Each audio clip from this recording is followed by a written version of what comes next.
मी म्हणालो की मला देवाने खूप जास्तच दिलंय, माझ्या पातळीतून जास्त दिलंय, पण मला सांगतो की माझ्याकडे प्रत्येक गोष्टीला माणसं आहेत, पण माझ्या माईचा चहा मी बनवतो. नुसता बनवतो नाही, मी चहा बनवतो.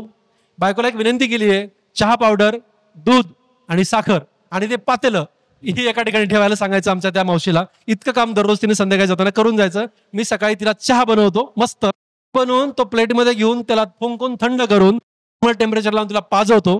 पाजवून झाल्यास तिला विचारतो, माय ती माय अगदी अशा सुरकुत्या पडल्या तिला आता भरभरून. असं मस्त झाला होता म्हणते, मस्त झाला होता, मस्त झाला होता म्हणलं ना. जो चेहरा आहे ना, दिवसभरात शक्ती आहे, दिवसभर इतकं भारी वाटायला लागतं ना, तुम्हाला काय सांगा. हा बघा तर कधी करू, मोठ्या गोष्टी लागत नाहीत मित्र. आई वडिलांना सांभाळून बघा, घरामध्ये आई वडील असणं ही संपत्ती आहे. अण्णा माय घरामध्ये होते माझ्या, म्हणून माझा मुलगा एवढा संस्कारित बनला. तुम्हाला सांगतो ना की आई वडिलांचा ज्याला कंटाळा येतो ना, त्या आयुष्यात त्यांचा कधीच बनवत नाही, कधीच लिहून देतो.